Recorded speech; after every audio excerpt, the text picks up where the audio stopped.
আওয়ামী লীগের কার্যক্রম নিষিদ্ধে প্রজ্ঞাপন মত প্রকাশের স্বাধীনতাকে ক্ষুণ্ণ করে না, অন্তর্বর্তী সরকারের বিবৃতি। হাইকোর্টের রায়ে রাজনৈতিক দলের নিবন্ধন বাতিল ইতিহাসে প্রথম, মন্তব্য প্রধান বিচারপতি। জামায়াতের আপিল শুনানি বুধবার।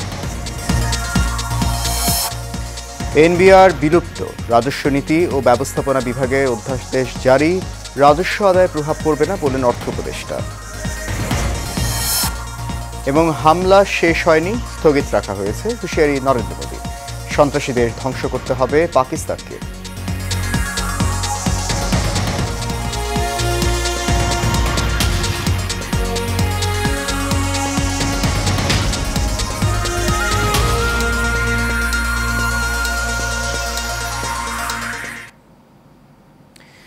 সবাইকে স্বাগত জানাচ্ছি এশিয়ান নিউজে। আপনাদের সাথে আছি আমি সৈয়দ মাহিউজ্জামান মুখর। শুনছেন বিআরবি কেবল ইন্ডাস্ট্রিজ লিমিটেড সংবাদ শিরোনাম। যাচ্ছে পুরো খবরে। আওয়ামী লীগের কার্যক্রম নিষিদ্ধের প্রজ্ঞাপন অন্য কোনো রাজনৈতিক দল বা মুক্ত মতের মানুষের মত প্রকাশের স্বাধীনতাকে ক্ষুণ্ণ করে না বলে এক বিবৃতিতে জানিয়েছে অন্তর্বর্তী সরকার। সোমবার রাত 12:15টার দিকে প্রধান উপদেষ্টা প্রেস উইং থেকে এই বিবৃতি পাঠানো হয়েছে। বিবৃতিতে বলা হয়েছে, আওয়ামী লীগের কার্যক্রম নিষিদ্ধ সংক্রান্ত 12 মে প্রজ্ঞাপনটি জারি করা হয় বাংলাদেশ সরকারের স্বরাষ্ট্র মন্ত্রণালয় থেকে। সন্ত্রাস বিরোধী আইনের আওতায় এই প্রজ্ঞাপন জারি করা হয়। ওই আইন ও প্রজ্ঞাপন অনুসারে আন্তর্জাতিক অপরাধ ট্রাইব্যুনালে বিচার কাজ সম্পন্ন না হওয়া পর্যন্ত আওয়ামী লীগ এবং এর সকল অঙ্গ সংগঠন, সহযোগী সংগঠন এবং ভ্রাতৃপ্রতিম সংগঠন কর্তৃক যে কোনো ধরনের প্রকাশনা, গণমাধ্যম, অনলাইন ও সামাজিক যোগাযোগ মাধ্যমে প্রচারণা, মিছিল, সভা সমাবেশ, সম্মেলন আয়োজনসহ যাবতীয় কর্মকাণ্ড নিষিদ্ধ ঘোষণা করা হয়েছে। এই নিষেধাজ্ঞা সংগঠনগুলোর নেতাকর্মী ও সদস্যদের জন্য প্রযোজ্য হবে। রাজনৈতিক দল হিসেবে জামায়াতে ইসলামীর বাতিল হওয়া নিবন্ধন ফিরে পাওয়ার আপিল শুনানি শেষে আগামীকাল পর্যন্ত মুলতবি করা হয়েছে। সকাল 10টা থেকে প্রধান বিচারপতি ডক্টর সৈয়দ রিফাত আহমেদের নেতৃত্বে 7 বিচারপতির পূর্ণাঙ্গ আপিল বেঞ্চে এই শুনানি হয়। পরে আদালত মামলার শুনানি আগামীকাল বুধবার পর্যন্ত মুলতবি করেন। এই সময় প্রধান বিচারপতি ডক্টর সৈয়দ রিফাত আহমেদ বলেন, ইতিহাসে এই প্রথম হাইকোর্টের রায়ের মাধ্যমে রাজনৈতিক দলের রেজিস্ট্রেশন বাতিল করা হয়েছে। গত 12 মার্চ রাজনৈতিক দল হিসেবে জামায়াতে ইসলামীর বাতিল হওয়া নিবন্ধন ফিরে পেতে আপিল শুনানি শুরু হয়। 2013 সালের 1 আগস্ট জামায়াতে ইসলামীর নিবন্ধন বাতিল ও অবৈধ ঘোষণা করে রায় দেন হাইকোর্ট।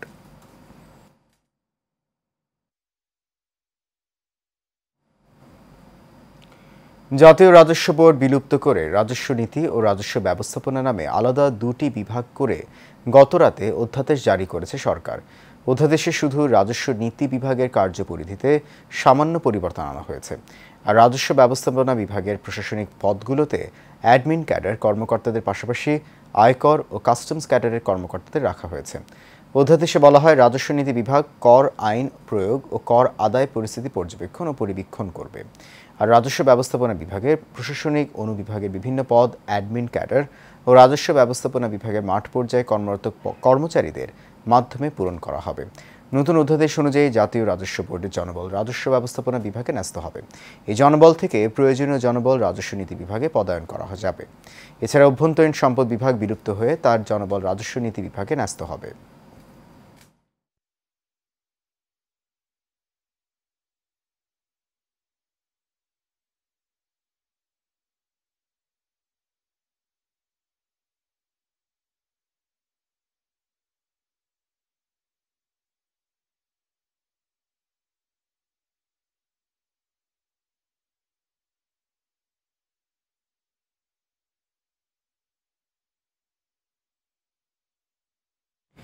গণতান্ত্রিক জবাবদিহিমূলক রাষ্ট্র গঠনের পথরেখা তৈরিতে সবার লক্ষ্য এক, অভিন্ন বলে মন্তব্য করেছেন ঐক্যমত্য কমিশনের সহসভাপতি আলী রিয়াজ।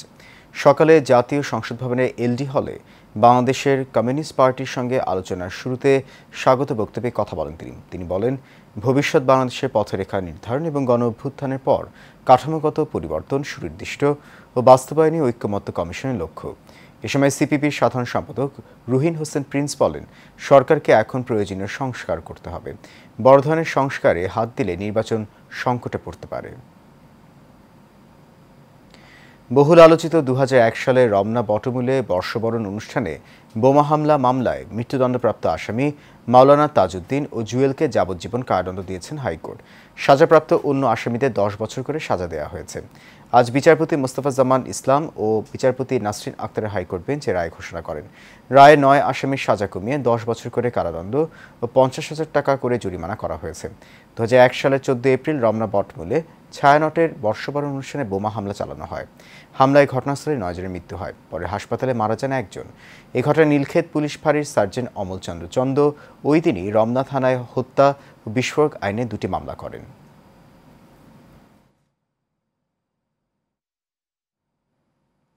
বৈষম্য বিরোধী ছাত্র আন্দোলনে রাজধানীর মিরপুর মডেল থানা এলাকায় মোহাম্মদ সাগর নামে একজনকে গুলি করে হত্যার মামলায় সাবেক সংসদ সদস্য মমতাজ বেগমের ৭ দিনের রিমান্ড চেয়েছে পুলিশ। আজ মামলার তদন্তকারী কর্মকর্তা মিরপুর মডেল থানার উপপরিদর্শক মনিরুল ইসলাম এই আবেদন করেন। এ বিষয়ে ঢাকার মেট্রোপলিটন ম্যাজিস্ট্রেট আদালতে শুনানি হবে। এর আগে মঙ্গলবার রাত 12:15টায় রাজধানীর ধানমন্ডি থেকে তাকে গ্রেফতার করা হয়।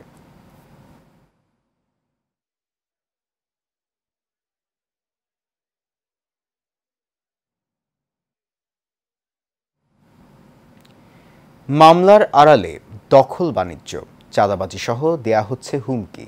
জুলাই আগস্টের ঘটনায় রাজধানী সহ সারা দেশে প্রায় ২৫০০ হত্যা মামলার মধ্যে অনেক মামলাই আছে যেগুলোর আসামি বাদীকে চেনেন না, আর বাদীও আসামির নাম শোনেননি কখনোই। এমন যখন অবস্থা, তখন ভুক্তভোগীদের আবেদন সরকারের সুনজরে না হলে প্রশ্নবিদ্ধ হতে পারে জুলাই বিপ্লব। বাতনি বিপ্লব জানাচ্ছেন বিস্তারিত। দীর্ঘ ১৬ বছর পর স্বৈর সরকারের পতন হয় ছাত্র জনতার আন্দোলনের মধ্য দিয়ে। এই আন্দোলন চলাকালে হাজারো শিক্ষার্থী জনতার জীবন এবং রক্তস্রোতের মধ্য দিয়ে যেতে হয়েছে ছাত্র জনতাকে। অবেলায় হারিয়ে যাওয়া সেই সব জীবনের বিনিময়ে অর্জিত হয়েছে নতুন বাংলাদেশ। স্বৈরাচার পতনের পর রাজধানী সহ সারা দেশে প্রায় ২৫০০ হত্যা মামলা দায়ের করে শহীদদের স্বজনরা। এর মধ্যে বেশ কিছু মামলা নিয়ে তদন্ত করার চেষ্টা করেছে এশিয়ান টেলিভিশন। গেল ৩০ সেপ্টেম্বর রাজধানীর গুলশান থানায় আবু জাফর বাদী হয়ে একটি হত্যা মামলা দায়ের করেন। একই দিনে পল্টন থানায় দায়ের করা হয় আরও একটি হত্যা মামলা। দুই মামলাতেই আসামি শতাধিক। তবে একই দিনে হওয়া এই দুটি মামলায় রহস্যজনকভাবে ঢাকা বিশ্ববিদ্যালয়ের আইবি এর সাবেক ডিরেক্টর ও ব্যবসায়ী ইউসুফ আবদুল্লাহকে আসামি করা হয়। সেখানে তাকে হত্যাকারী ও অর্থদাতা হিসেবে উল্লেখ করা হয়। শুধু তাই না, ১ মাসের মাথায় পল্টনের আরও একটি মামলায় সে এবং তার ছেলে মেয়েদেরকেও আওয়ামী লীগ নেতা বানিয়ে মামলায় জড়ানো হয়। আসামি করা হয় যাত্রাবাড়ি থানার হত্যা মামলারও। আমরা খতিয়ে দেখতে চাই একই ব্যক্তি একই দিনে দুই জায়গায় হত্যা মামলার আসামি হয় কিভাবে। এসব মামলায় অভিযুক্ত আসামিরা বলছেন উদ্দেশ্য প্রণোদিতভাবে ও অর্থ সম্পদ দখলের আশায় তাদের বিরুদ্ধে মামলা দেয়া হয়েছে। মামলার কোনো ভিত্তি নাই, মামলার ইনফরমেশন গুলো খুবই ভুল। আমাকে দেখায় ছাত্রলীগের সেন্ট্রাল কমিটির নেতা, অথচ আজ পর্যন্ত আমার ছাত্রলীগের কারোর সাথে পরিচয় তো দূরের কথা, আমার কোনো রিলেশনও নাই। ৫ই আগস্টের পরে আমি সহ আমার সন্তানদের, তারা সহ আমার প্রতিষ্ঠানের সহকর্মী হিসাবে নিয়োজিত, তাদেরও বিরুদ্ধে পরিকল্পিতভাবে এই মামলাগুলো দেওয়া হয়েছে। গুলশান থানায় করা হত্যা মামলার বাদী আবু জাফর। এই আবু জাফরের সাথে কথা বললে তিনি জানান ছেলে হত্যার মামলার বাদী সে নিজেই, কিন্তু আসামি নির্ধারণ করেছেন অন্যরা। ভুয়া আসামি দেওয়ার ব্যাপারে জানতে চাইলে তিনি জানান এসব আসামিদের নাম দেখে তিনি নিজেও বিব্রত।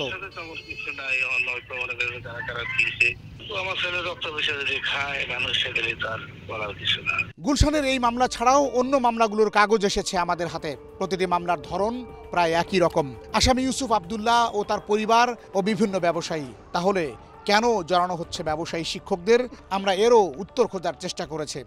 ৫ আগস্ট হাসিনা সরকারের পতনের দুদিনের মাথায় হামলা হয় নর্দার্ন ইউনিভার্সিটিতে। বোরহান ও সানি নামের দুজন নেতৃত্ব দেন এই হামলার। বিশ্ববিদ্যালয়ের ভিসিকে জিম্মি করে বিশ্ববিদ্যালয় দখলের চেষ্টা করে তারা। এ সময় শিক্ষার্থীরাই তাদের প্রতিহত করে। পরে সেনাবাহিনী এসে পরিস্থিতি নিয়ন্ত্রণে আনে এবং বোরহান ও সানিকে গ্রেফতার করে। এর কিছুদিনের মাথায় বনানীর প্রাসাদ ট্রেড সেন্টারের নর্দার্ন বিশ্ববিদ্যালয়ের অফিসে মব ভায়োলেন্সের নামে হামলা চালায় দুর্বৃত্তরা। ভাঙচুর চালানোর পাশাপাশি লুটপাট করা হয় টাকা পয়সা, ল্যাপটপ সহ গুরুত্বপূর্ণ ডিভাইস। বিশ্ববিদ্যালয় কর্তৃপক্ষ জানায় এসব হামলা চালিয়ে বোরহান ও সানি বিশ্ববিদ্যালয় দখল করার চেষ্টা করেছে। এরই মধ্যে বিশ্ববিদ্যালয়ের চেয়ারম্যান সহ ট্রাস্টি বোর্ডের প্রায় সবার নামে জুলাই আগস্টের হত্যা মামলায় আসামি করেছে তারা। সাম মিস্টার বুরহানুদ্দিন এবং লুৎফুর রহমান সানি তারা অপচেষ্টা চালিয়েছে আমাদের ইউনিভার্সিটি দখল করার জন্য। শুধু হামলা ও মামলা করে ক্ষান্ত হয়নি এই চক্রটি। নর্দার্ন বিশ্ববিদ্যালয়ের প্রতিষ্ঠাতা ৮০ বছরেরও বেশি বয়সী প্রফেসর শামসুল হকের থেকে বিশ্ববিদ্যালয় দখলের জাল দলিল সই করাতেও চেয়েছিল এই চক্র। কারণ এরা তো হলো যে বেসিক্যালি সুবিধাটা নিচ্ছে যে এই গভর্নমেন্ট চেঞ্জ হওয়ার মানে পর থেকে 4-5 এরকম ভুয়া মামলাতে তাদেরকে বেশ হয়রানি করা হচ্ছে। যাদের বিরুদ্ধে দখল ও মামলা দেওয়ার এত অভিযোগ, কথা বলার চেষ্টা করি তাদের সাথেও। রীতিমতো একটা চাপে ফেলে আমাদেরকে পুলিশ ধরিয়ে এবং মামলায় আমাদেরকে জড়ানো হয়েছে। জুলাই আগস্টের আন্দোলন যে উদ্দেশ্য হয়েছিল আর যারা এই আন্দোলনে শহীদ হয়েছেন তাদের মামলাকে পুঁজি করে দখল বাণিজ্য ও চাঁদাবাজি এখনই বন্ধ না করলে প্রশ্নবিদ্ধ হতে পারে শহীদদের আত্মত্যাগ। বাতেন বিপ্লব, এশিয়ান টেলিভিশন, ঢাকা।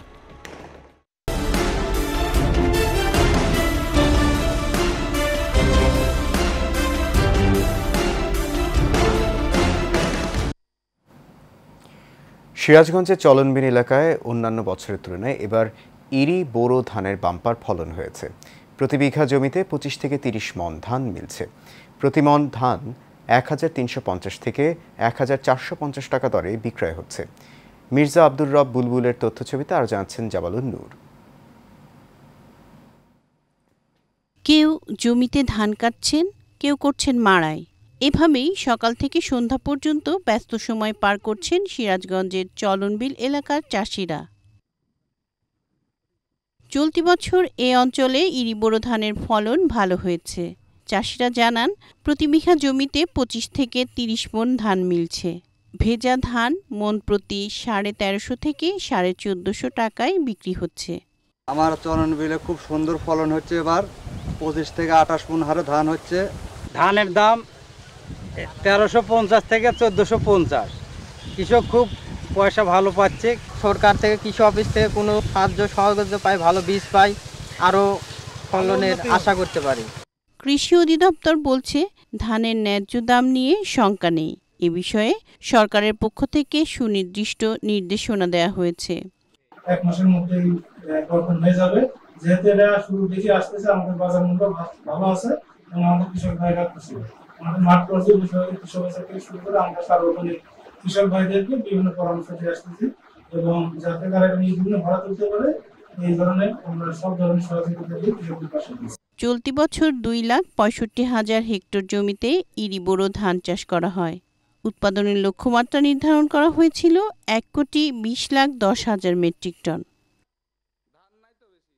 জাবালুন নূর, এশিয়ান টেলিভিশন। তীব্র গ্যাস সংকট রাজধানীর পার্শ্ববর্তী কেরানীগঞ্জে। এতে ভোগান্তিতে পড়েছেন 12টি ইউনিয়নের লক্ষাধিক মানুষ। 24 ঘন্টার মধ্যে 23 ঘন্টাই থাকছে না গ্যাস। গত কয়েক মাস ধরে রাত 3টার সময় গ্যাস আসলেও ভোরেই চলে যায়। এমন পরিস্থিতিতে সমাধান তো দূরের কথা, উল্টো অপারগতার কথা স্বীকার করলেন তিতাস গ্যাস কর্তৃপক্ষ। শরীফুল ইসলাম সুমনের তথ্যছবিতে আরও জানাচ্ছেন মাজহারুল আমিন শুভ। জ্বলছে না চুলা, বন্ধ রান্না। দিনের পর দিন এভাবেই চলছে রাজধানীর পার্শ্ববর্তী কেরানীগঞ্জের বাসিন্দাদের জীবন। গত কয়েক মাস ধরে তীব্র গ্যাস সংকটের চরম ভোগান্তিতে রয়েছেন 12টি ইউনিয়নের লক্ষাধিক মানুষ। স্থানীয়দের অভিযোগ, দিনের বেলা দূরের কথা, রাতেও মিলছে না গ্যাস।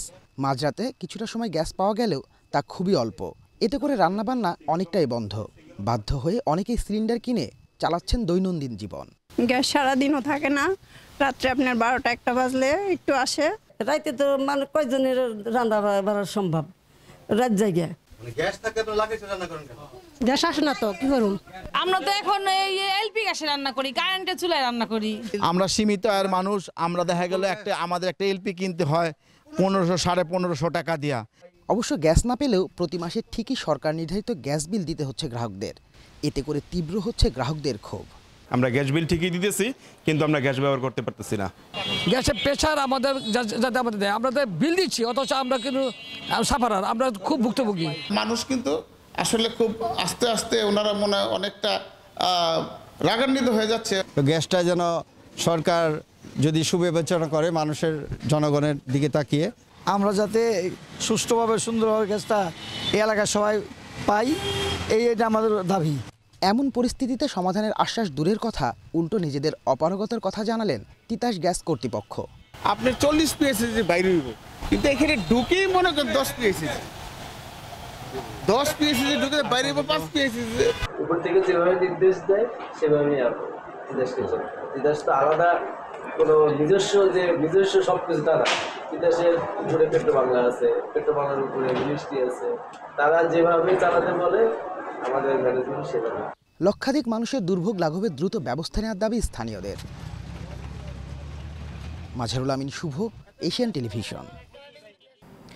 মানবিক করিডোর নিয়ে সরকার সকলকে অন্ধকারে রেখেছে বলে অভিযোগ করেছেন বিএনপির স্থায়ী কমিটির সদস্য মেজর অবসরপ্রাপ্ত হাফিজউদ্দিন আহমেদ।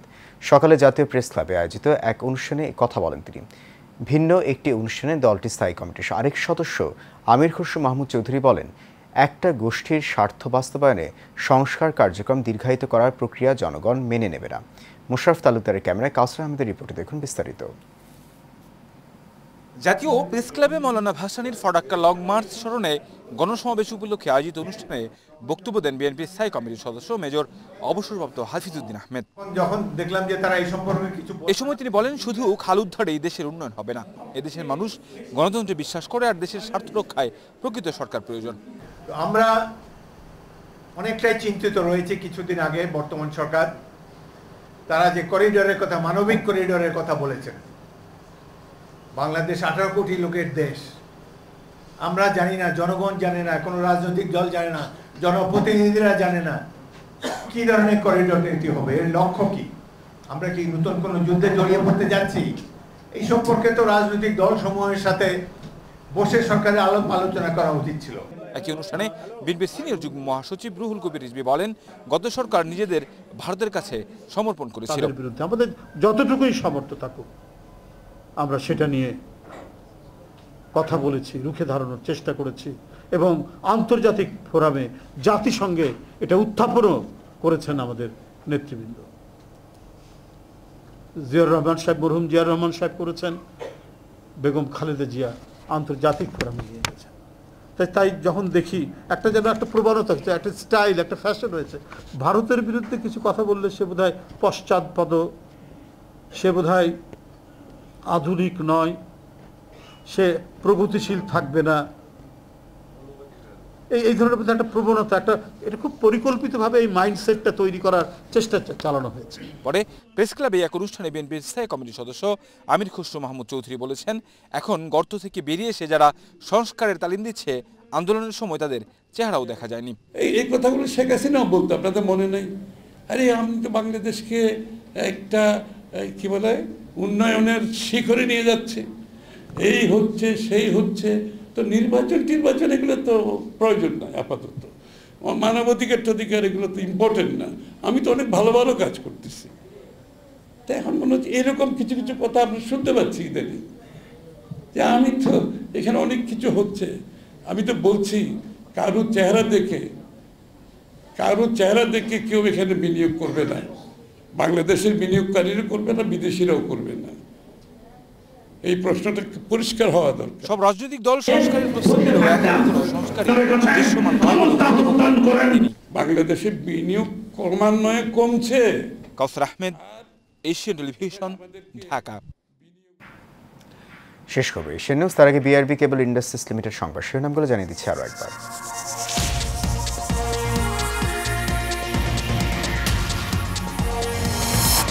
আওয়ামী লীগের কার্যক্রম নিষিদ্ধের প্রজ্ঞাপন মত প্রকাশের স্বাধীনতাকে ক্ষুণ্ণ করে না, অন্তর্বর্তী সরকারের বিবৃতি।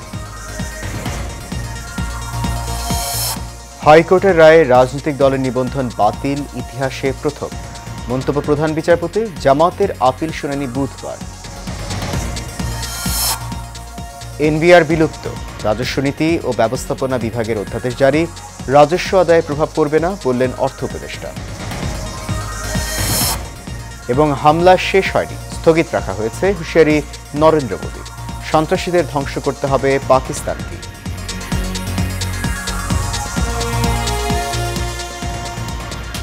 এশিয়ান নিউজ এ পর্যন্ত। আমাদের পরবর্তী সংবাদ দেখার আমন্ত্রণ রইল। এতক্ষণ সঙ্গে থাকার জন্য অনেক ধন্যবাদ সবাইকে।